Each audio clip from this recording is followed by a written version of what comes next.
Bismillahirrahmanirrahim. Assalamualaikum warahmatullahi wabarakatuh. Bertemu lagi dengan mata kuliah Bahasa Arab pada hari ini. Materi yang akan kita bahas pada kesempatan hari ini adalah materi tentang isim nakiro dan juga isim ma'rifah.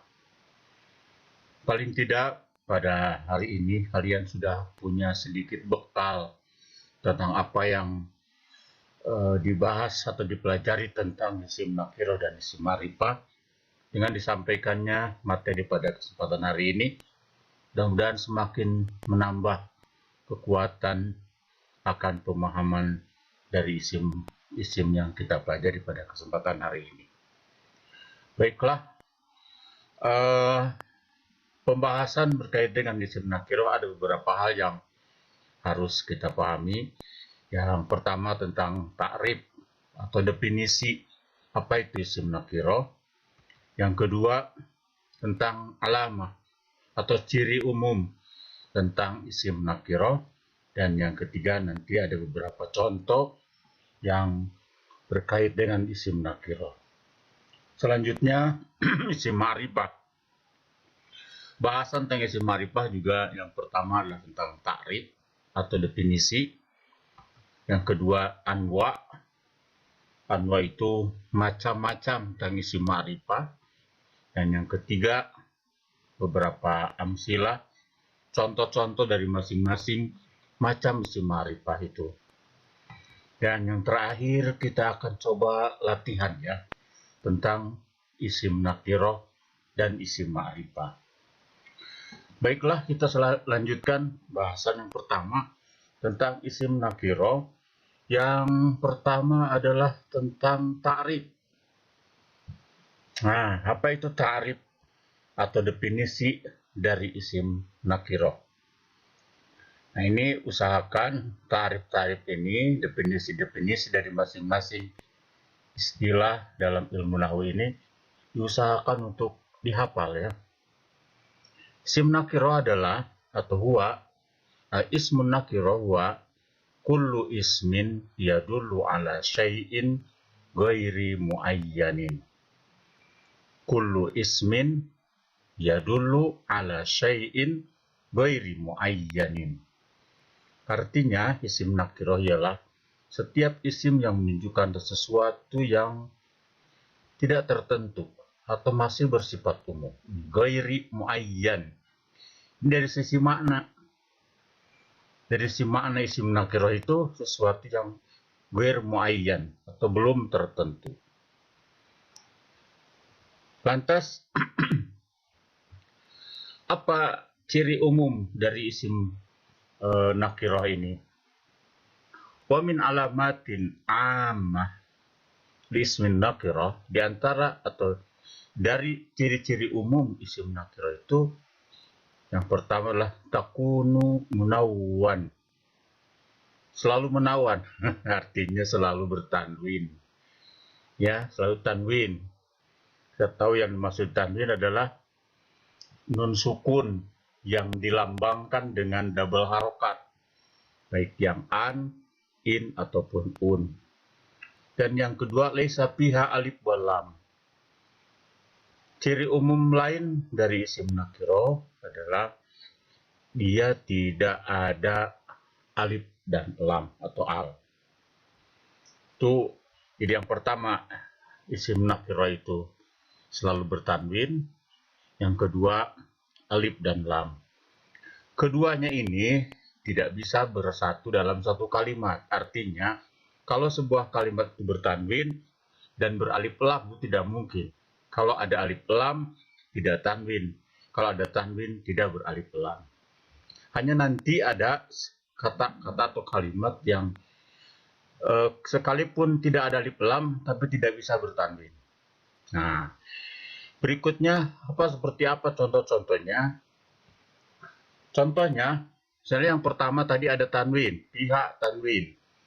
Ada kursiyun, mirsamun, qur'anan, arabiyan, to'amin, daftarin.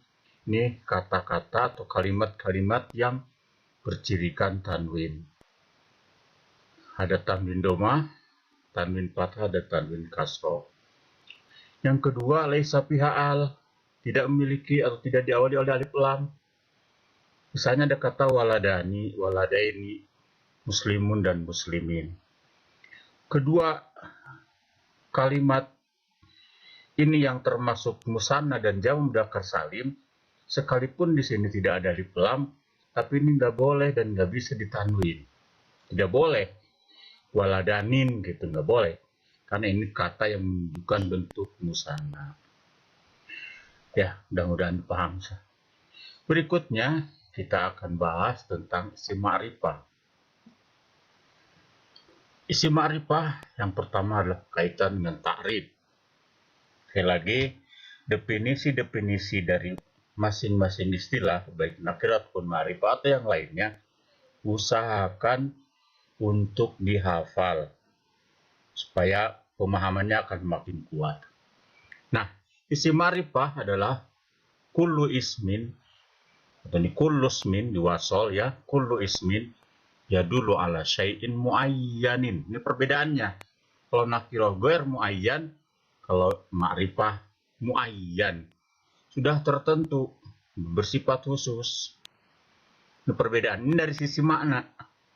Tapi dari sisi bentuk kata, bentuk kalimat, yang termasuk isim ma'rifah itu, ini kelompoknya. Yang pertama, macam-macam isim ma'rifah itu satu, ad-domair. Ad-domair dibentuk jamak dari domir. Ya, domir itu kata ganti. Yang kedua, isim alam. Isim alam itu kata atau kalimat yang menunjukkan nama. Nanti baik nama orang, nama tempat, atau nama lain yang memang punya nama. Binatang juga punya nama, nanti bisa jadi isim alam. Yang kemudian isim isyarah, kata yang menunjukkan isyarat atau nunjuk. Yang keempat ini isim mausul, kata sambung. Nah, yang kelima al-mu'arrab bi'al, mu'arrab bi'al itu kata yang diawali alif lam.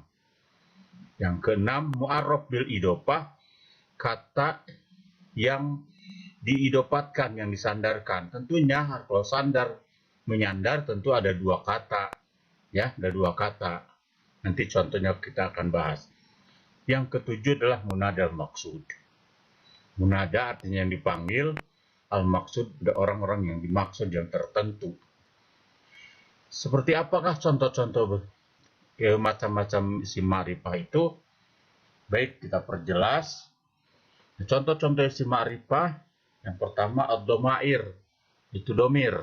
Ini yang kita sudah tahu ya, ada nahnu, ada ana, antum, anti, anta, hiya, huwa. Ini mudah-mudahan artinya sudah tahu ya. Mudah-mudahan sudah tahu. Yang kedua isim alam. Misalnya Jakarta, nama kota, atau nama ibu kota, ini Mesir, nama negara. Aisyah, nama orang. Hindun, nama orang. Ahmad, Ali juga nama orang. Yang ketiga isim isyarah, kata tunjuk. Ulaika, tilka, dalika, haula, hadihi, hada. Nah, ada kata-kata yang banyak, ada juga kata-kata yang tertentu, seperti isim domir. Isim domir itu jumlahnya 14, nggak akan lebih. Isim isyarah juga kata-katanya terbatas, makanya harus dihafalin. Kategori isim isyarah apa? Berikutnya isim mausul. Kata sambung ada alai, allati, alladin, dan alladin. Yang kelima mu'arrab bi'al, yaitu kata yang diawali oleh alif lam. Ada ar-rasul, al-masjid, al-hidayah, al-baqarah, dan lain. Ini banyak sekali contoh-contohnya. Nah, yang keenam, mu'arrab bil idopah adalah kata yang disandarkan, yang digandengkan atau dikaitkan satu kata dengan kata yang lain. Dan ini catatannya harus perhatikan bahwa proses idopah ini ada pada isim dan isim. Bait isim, Allah isim. Ini ada dua kata, kemudian digabungkan.